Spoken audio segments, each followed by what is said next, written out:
Hola jóvenes, ¿cómo están? Me da mucho gusto saludarlos en estas sesiones de un curso de preparación para su examen del CONALEP Monclova.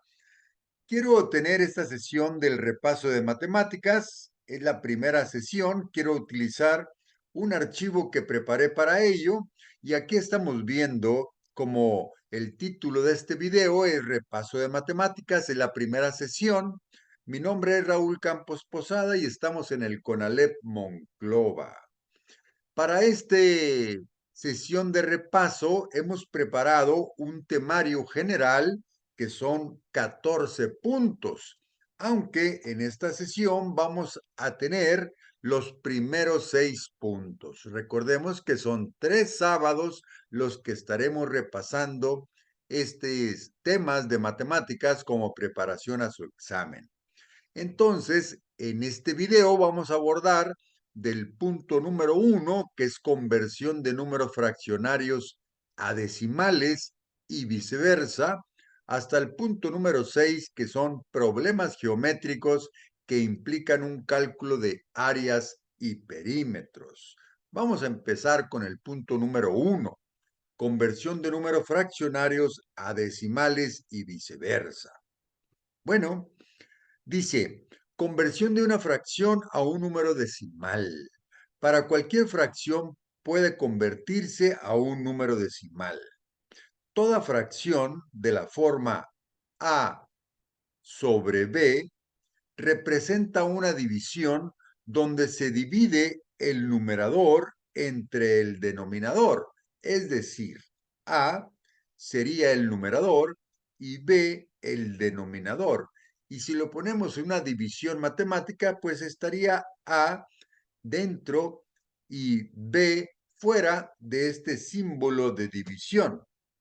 Por lo tanto, veamos un ejemplo. De esta forma se obtiene un número decimal. Por ejemplo, un medio, que es una fracción, estaríamos colocando el 1 dentro y el 2 fuera. Y de esta manera estaríamos dividiendo 1 entre 2, que vendría a ser también 1 entre 2, que estaríamos obteniendo un medio o 0.5. Ahora veamos conversión de una fracción a número decimal. Las fracciones impropias son aquellas donde el numerador es igual o mayor al denominador. ¿Qué significa esto? Significa que esa fracción ya estamos calculando números enteros. Aquí tenemos un ejemplo en la parte de abajo que veremos ahorita. Dice, las fracciones impropias son aquellas donde el numerador, aquí tenemos un 7, es mayor que el denominador en este caso es un 3. Si dividimos el 7 entre 3, vamos a obtener un 2 y el residuo será un 1. Por lo tanto, el 2 son los enteros de esta fracción y el 1, que es el residuo, será el numerador de la fracción y el 3 sería el denominador. Por lo tanto, 7 tercios es igual a 2 enteros, un tercio. También el 7 tercios los podríamos obtener multiplicando 3 de denominador por 2, que son los enteros. 3 por 2, 6, más 1 es el 7 tercios que tenemos acá. Continuemos con esto. Si se divide el numerador entre el denominador, se obtendrá una fracción mixta. ¿Qué significa fracción mixta? Significa que vamos a tener enteros y también vamos a tener una fracción, la cual está formada, aquí lo dice, por una parte entera que corresponde al cociente y una parte fraccionaria que corresponde al residuo y el divisor, que era lo que comentábamos ahorita. Aquí tenemos el 2, que sería el entero, y el residuo sería el numerador de la fracción, y el 3 sería el denominador de la fracción resultante. Y aquí lo tenemos. El numerador sería el 7, el denominador sería el 3. Y ahora, este 7 lo colocamos dentro de la casita, como decimos normalmente para la división, y el 3 en la parte de afuera. Y de esa manera vemos que el 2 es el entero resultante, el 3 pasa de denominador y el 1, que es el residuo, pasa como numerador. Ahora sigamos convirtiendo un número decimal a fracción, que sería el proceso inverso. Para pasar un número decimal a una fracción, se toma el número dado colocándolo como numerador y como denominador se coloca el valor decimal de acuerdo a la posición que tiene. Esto queda más claro con un ejemplo. Dice aquí, su posición decimal es la de décimos, en este caso, por ser un punto 5, como este punto 5, en la primera posición son décimos, pues el 5 lo pondremos en la parte superior y por ser décimos, el denominador será un 10. Y aquí vemos 0.5, el 5 es la primera posición después del punto, por eso el 5 pasa como numerador y la posición, que son décimos, será representado por un 10 como denominador. Y si este 5 décimos lo pasamos a voy a llamarle a simplificarlo, lo dividimos entre 5, nos queda 1, el 10 lo dividimos entre 5, nos queda un 2, por lo tanto 0.5 es igual a 1/2. Continuemos con enteros y decimales. Ahora ya no tenemos solamente los décimos o céntimos, ahora tenemos un entero. Aquí vemos 5.02, donde el 5 es el entero y el 0.02 son 2 centésimas. ¿Por qué centésimas?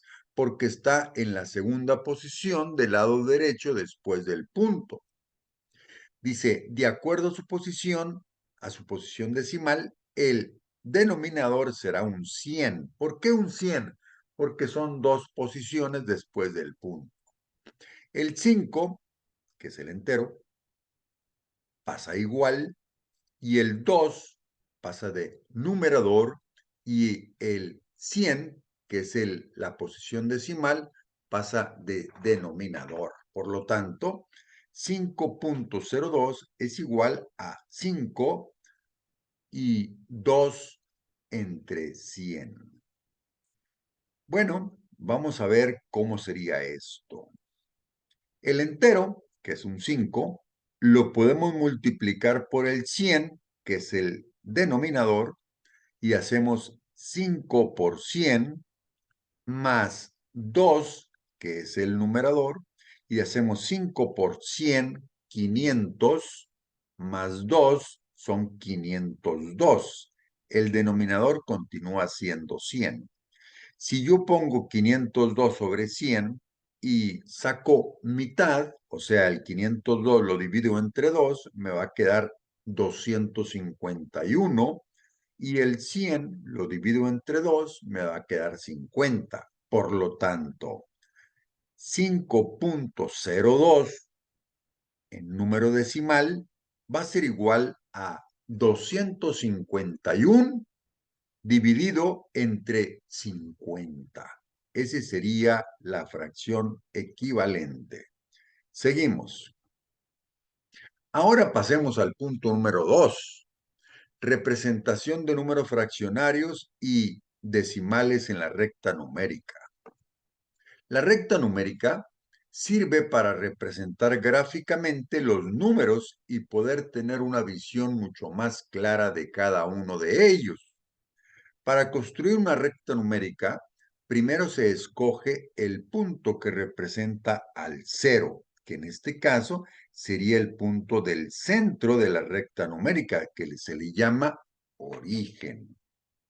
Este punto, también llamado origen de la recta numérica, el origen separa a la recta en dos partes, el lado positivo y el lado negativo. Del lado derecho se ubican los números positivos. Aquí vemos del origen al lado derecho todos los números positivos. Aquí estaría el 1, 2, 3, 4, 5. Y dice aquí también. Y del lado izquierdo se escriben los números negativos. Aquí tenemos el origen. A la izquierda están los números negativos. Y aquí tendríamos -1, -2, -3, etcétera, etcétera. Por eso, aquí vemos que los números positivos a la derecha y los números negativos a la izquierda. Vamos a ver un ejemplo.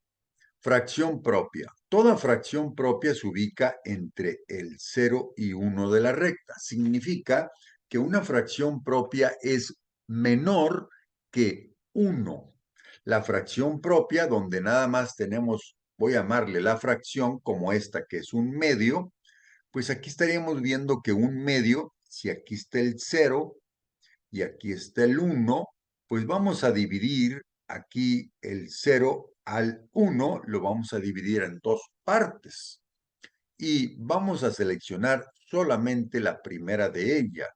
Este 2, vamos a partir este segmento del 0 al 1, lo dividimos en dos partes y vamos a escoger la primera parte y estaríamos ubicados en la parte media de la recta numérica entre el 0 y el 1.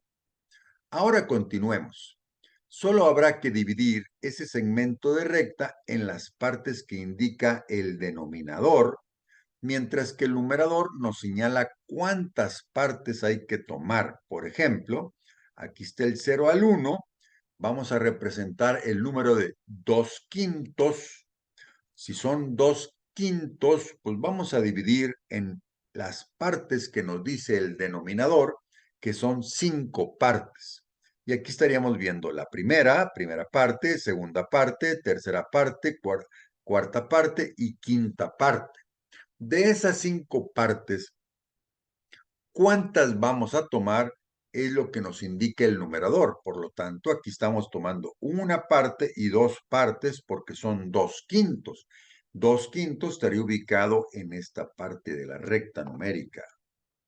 Veamos otros ejemplos.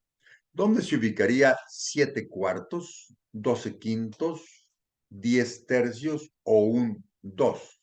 La primera cifra, que es 7/4, pues estaríamos dividiendo 4 secciones, perdón, estaríamos dividiendo entre este 7/4 es más de un entero, por lo tanto, la pasamos a una fracción que sería 4 por 1, 4 más 3, 7. Un entero 3/4 es el equivalente a 7/4. Por lo tanto, el 1, que es un entero, es del 0 al 1, y esta segunda parte la vamos a dividir en el número de partes que nos dice el denominador, que en este caso son 4. 1, 2, 3, 4. Y el numerador nos indica cuántas partes vamos a tomar, que son 3. 1, 2, 3. Entonces, un entero y 3/4 estaría ubicado en esta parte de la recta numérica. Ahora vamos a ver 12/5. 12/5 también va a tener un número entero, que en este caso dividimos 12 entre 5 y nos va a quedar un 2, 2 enteros, 2/5. Por lo tanto, recorremos los dos enteros y vamos a dividir el siguiente del 2 al 3 en 5 partes y vamos a tomar solamente 2, que estaríamos ubicados en esta parte para representar 12/5, que es lo mismo que 2 enteros, 2/5. Y aquí está representado visualmente en la recta numérica. El siguiente ejemplo son 10/3. 10 también es más que 1, por eso dividimos 10 entre 3, prácticamente son 3 enteros, que son 3, y nos quedaría un único tercio adicional, que esta recta la vamos a dividir en 3 y vamos a tomar el primer tercio, y aquí estaríamos ubicados. Y el último de los ejemplos es un 2, donde no tiene una fracción, recorremos los dos enteros y vamos a dividir en 0 tercios. Por lo tanto, vamos a tomar 0 tercios, que prácticamente nos quedamos ubicados en el 2 enteros. 2, y aquí estaría ubicado en la recta numérica, prácticamente sin fracción. Ahora vamos al punto número 3. Operaciones básicas con fracciones. Paso de fracciones a común denominador. Dice, para sumar o restar fracciones, es necesario que todos tengan el mismo denominador. Tenemos que colocar a todas las fracciones el mismo denominador. Bueno, para pasar las fracciones a un mismo denominador, que también se le llama común denominador, se utiliza una técnica que se llama mínimo común múltiplo. Mínimo común múltiplo de los denominadores. Se siguen los siguientes pasos. Se busca el mínimo común múltiplo de los denominadores y se pone de denominador en la fracción resultante. Luego, se halla para cada uno de los nuevos numeradores, se divide ese número de denominador de la fracción y se multiplica por su numerador. Esto queda más claro con un ejemplo. Aquí tenemos dos fracciones, 8 séptimos más 2 tercios. Aquí podemos ver que el denominador es un 7 en la primera fracción y el denominador en la segunda fracción es un 3. Tenemos que hacer esa técnica del mínimo común múltiplo con el fin de tener el mismo denominador. Por lo tanto, este 8 séptimos, vamos a multiplicar este 7, que es el denominador, por 3 y vamos a obtener un 21. Y este 7 por 3, 21, significa que este 7 es igual, 8 séptimos es lo mismo que 24 veintiunavos. ¿Cómo lo sacamos? 3 por 7, 21. Y para sacar este 24, multiplicamos este 8 por este 3, 3 por 8, 24, y vamos a ponerlo como numerador. Y para sacar la segunda fracción, pues vamos a hacer el mismo común denominador, que es 21, y vamos a hacer ahora 7 por 2, 14. Si vemos aquí 7 por 2, 14 y el 7 por 3, 21, de esa manera ya tenemos que el 2 tercios es lo mismo que 14 veintiunavos. Y ahora ya tenemos dos fracciones, pero con el mismo común denominador. Y ahora sí las podemos sumar directamente. 24 más 14, 38, y pasa el mismo denominador. 38 veintiunavos sería el resultado de 8 séptimos más 2 tercios. Vamos a ver la suma de fracciones. Para sumar fracciones es necesario que todas tengan el mismo denominador, ya lo habíamos visto, y se puede sumar directamente. Si aquí tenemos 5 tercios más 2 tercios, pues prácticamente el tercio va a pasar y el 5 más 2 sería 7 tercios. Si las fracciones tienen distintos denominadores, como el ejemplo anterior, hay que utilizar la técnica del común denominador y ya se pueden sumar directamente. Ahora veamos, cuando tenemos sumas y restas en una misma expresión, pues seguimos el mismo proceso. Donde diga suma, sumamos y donde diga resta, restamos. pero es muy importante que pongamos todas con un mismo denominador. Aquí tenemos 7 décimos más 10 décimos es igual a, sumamos los numeradores, 17, y el denominador pasa igual. Veamos ahora multiplicación de fracciones. Para multiplicar fracciones no hace falta pasarlos a un común denominador, sino se multiplican directamente. Multiplicamos los numeradores y lo ponemos de numerador, y multiplicamos los denominadores y lo ponemos de denominador. Aquí tenemos un ejemplo. 3 octavos por 5 séptimos. Vean que no es el mismo denominador y solamente vamos a multiplicar los numeradores. 3 por 5, 15. Y vamos a multiplicar también los denominadores. 8 por 7, 56. Ahora vamos a ver cuál es la fracción inversa de una fracción.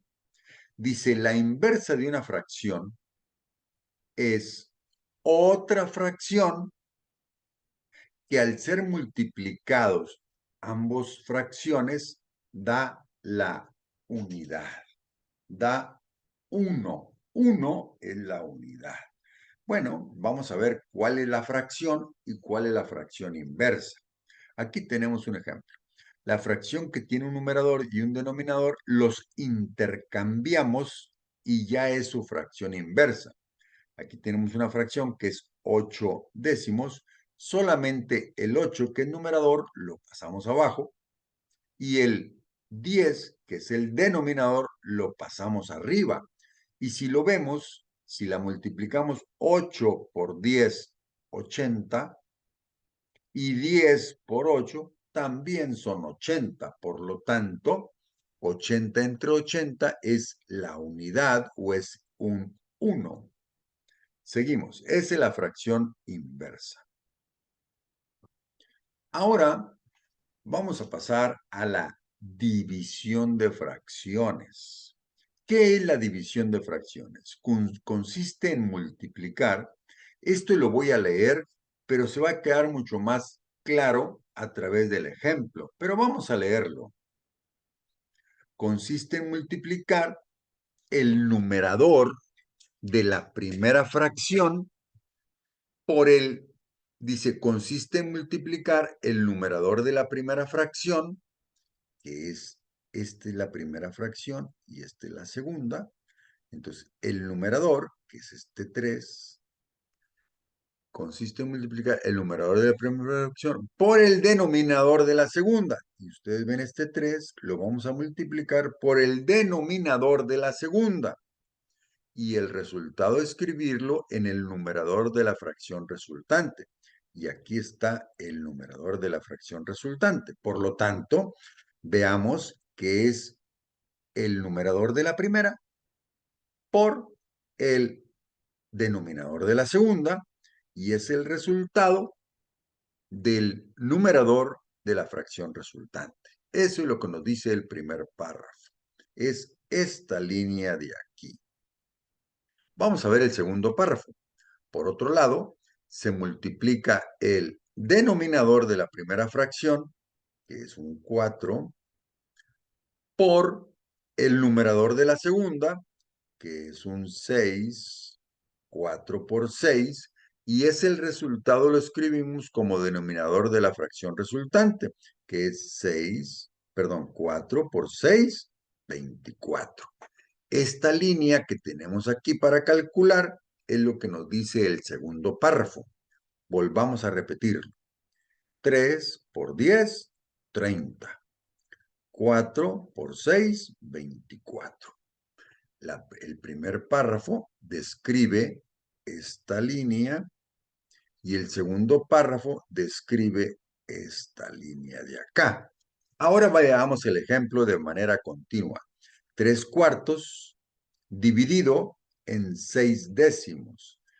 Aquí está 3 por 10, 30.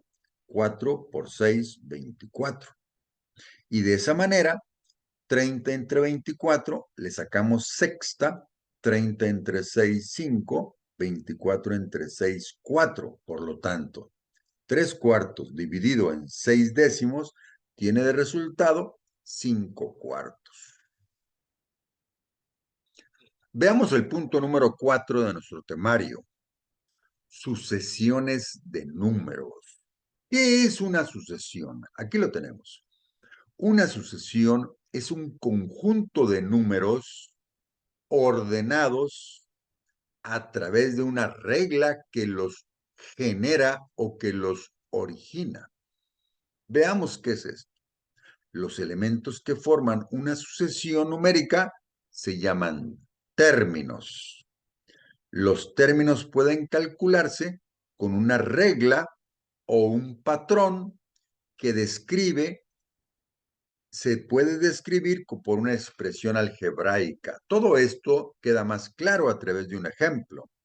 Si a mí me dan una sucesión, que aquí lo tenemos, 3, 5, 7, 9, 11, 13, yo veo esta sucesión, cada uno de estos números se llaman términos, y yo debo de visualizar cuál es la regla o patrón que siguen estos números de manera continua. Aquí estamos viendo 3 más 2, 5. 5 más 2, 7. 7 más 2, 9. 9 más 2, 11. 11 más 2, 13. Estamos viendo que el término más 2 es el siguiente término. Y de esa manera podemos nosotros escribir el patrón que está siguiendo a través de una expresión algebraica. Y podemos ver aquí que con esta expresión algebraica podemos generar cualquier número. Voy a poner un ejemplo. Para generar el 5, aquí tenemos 2 por 2, 4, más 1, 5. Y aquí de esta manera estamos generando este 5. ¿Cómo generaríamos el 13? 2 por 5, 10, más 1, 11. Y el 13 sería 2 por 6, 12, más 1, 13.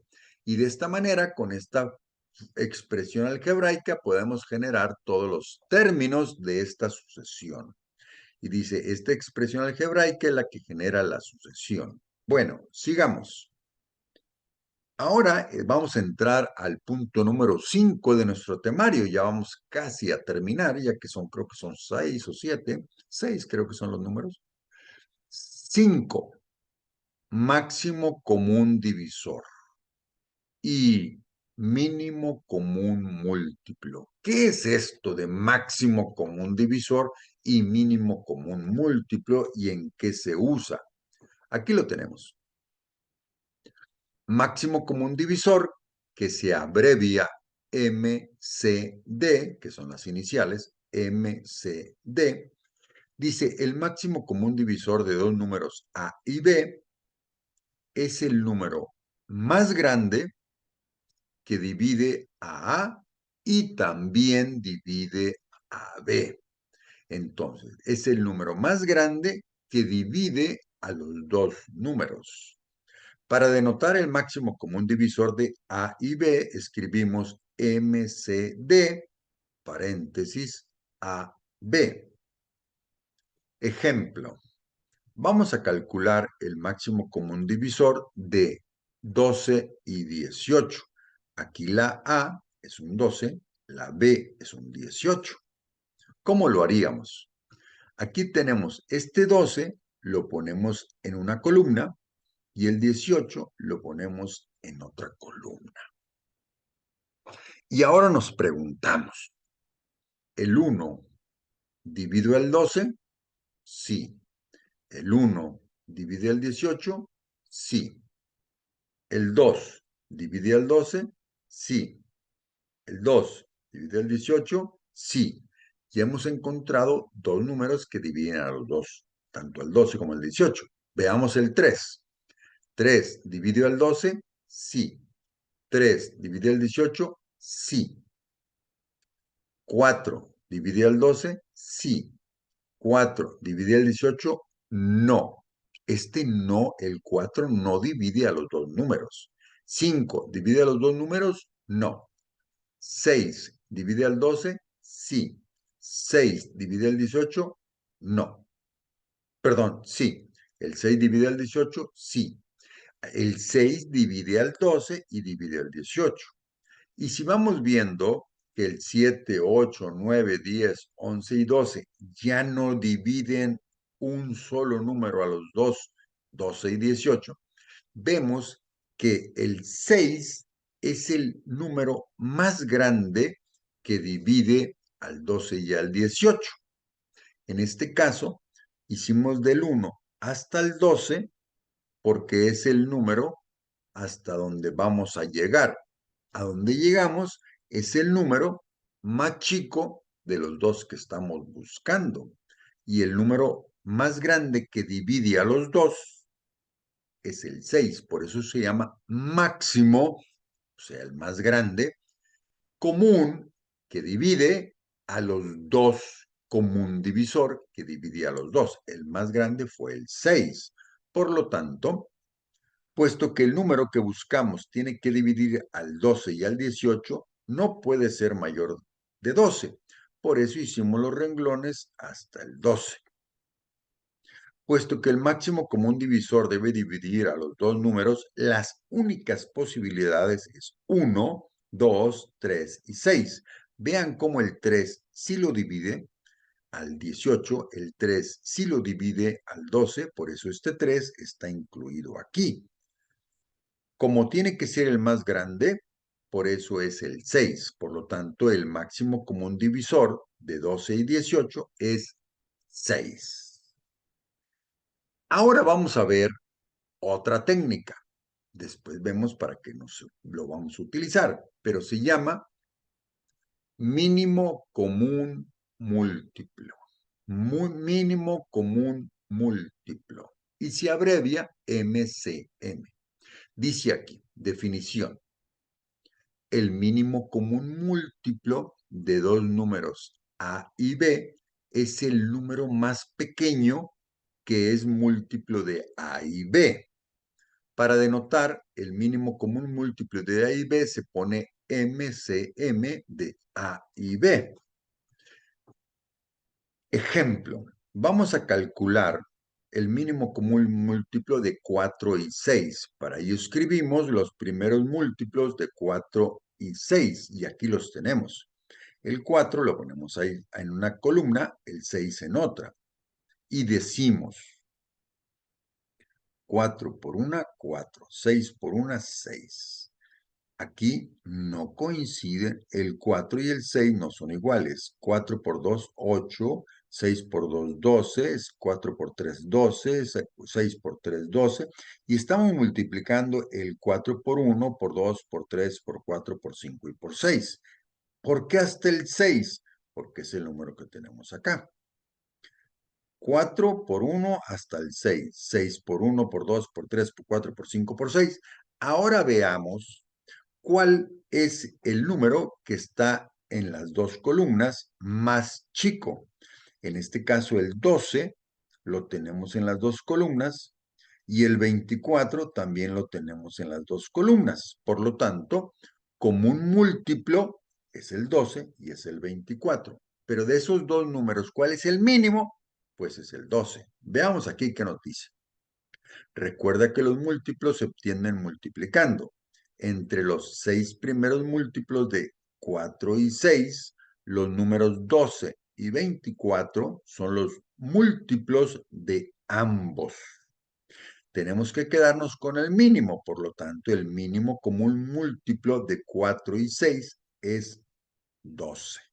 ¿Y cómo lo representamos? MCM, mínimo común múltiplo de 4 y 6, es igual a 12.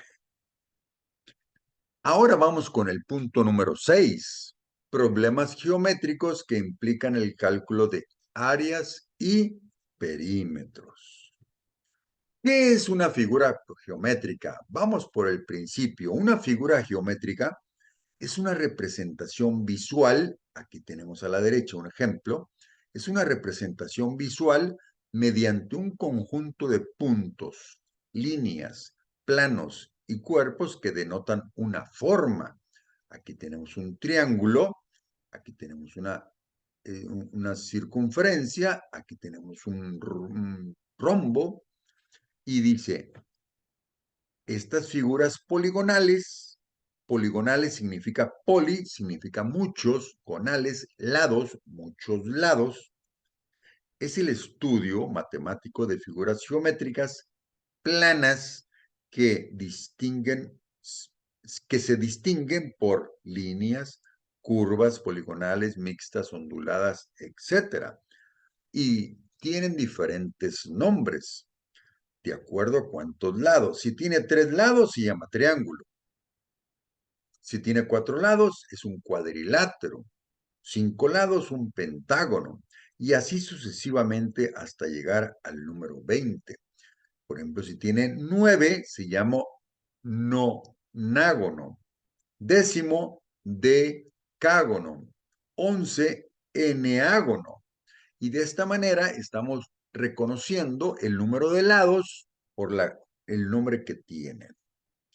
Vamos a ver un ejemplo. El perímetro de una figura geométrica siempre puede calcularse sumando la longitud de cada uno de sus lados. El perímetro es la distancia de toda la orilla de la figura. Este triángulo mide 17 por un lado, 11 por otro y 15 por otro. Por lo tanto, para calcular el perímetro hay que sumar las longitudes de sus lados. 17, que es el lado, el otro lado es un 15, aquí lo tenemos, y el otro lado es un 11. Si yo sumo 17 más 15 más 11, son 43 centímetros. Ahora, ¿cómo calcular el perímetro de un círculo si el círculo no tiene un lado como es un triángulo? Para eso, para calcular el perímetro de un círculo, lo primero que tienes que saber que el perímetro de un círculo es igual a la longitud de la circunferencia, que es prácticamente la línea que delimita al círculo. Para calcular la longitud de la circunferencia tienes que multiplicar el diámetro, que es el ancho del círculo, por el número pi, que es 3.1416. Si ustedes ven, ya estamos utilizando fórmulas. Ahora veamos qué es el área. El área de una figura geométrica es el espacio encerrado entre los límites de la figura.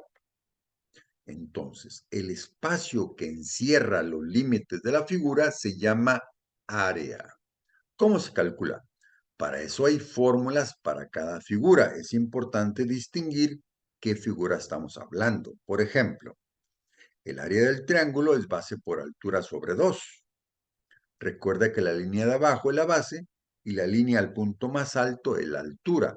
Pero así como el triángulo tiene esa fórmula de base por altura sobre 2, pues también hay una fórmula para el cuadrado, que el área es lado al cuadrado.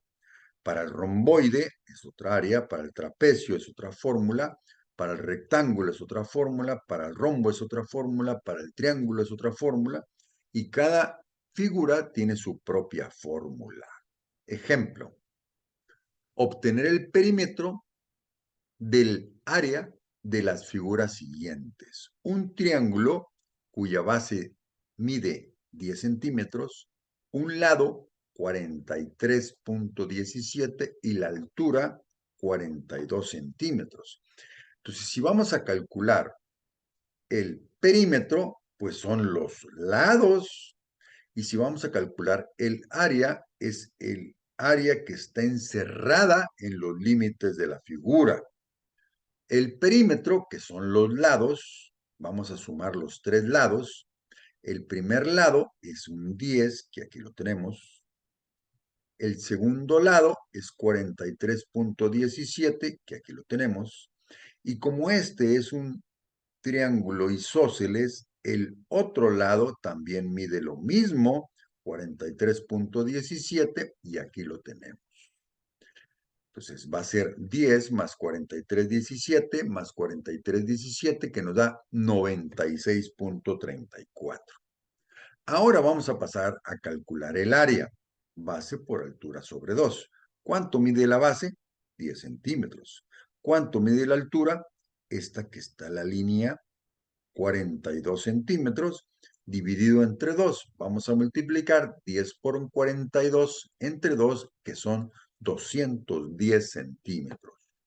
Y con esto, queridos jóvenes, quiero mencionarles que tengo un canal de YouTube que se llama, lo pueden ubicar rápidamente. Mi nombre es Raúl Campos. Póngale Raúl Campos con Alep, si le parecen todos los videos de las explicaciones.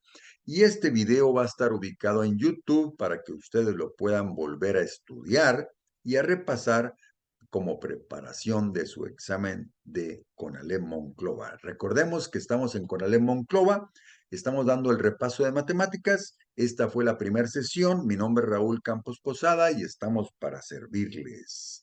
Y con esto, queridos jóvenes, voy a dejar de compartir la pantalla y decirles que estamos muy contentos de recibirlos como candidatos a este CONALEP Monclova. Estoy seguro que estudiando nos va a ir muy bien para este examen próximo que vamos a tener.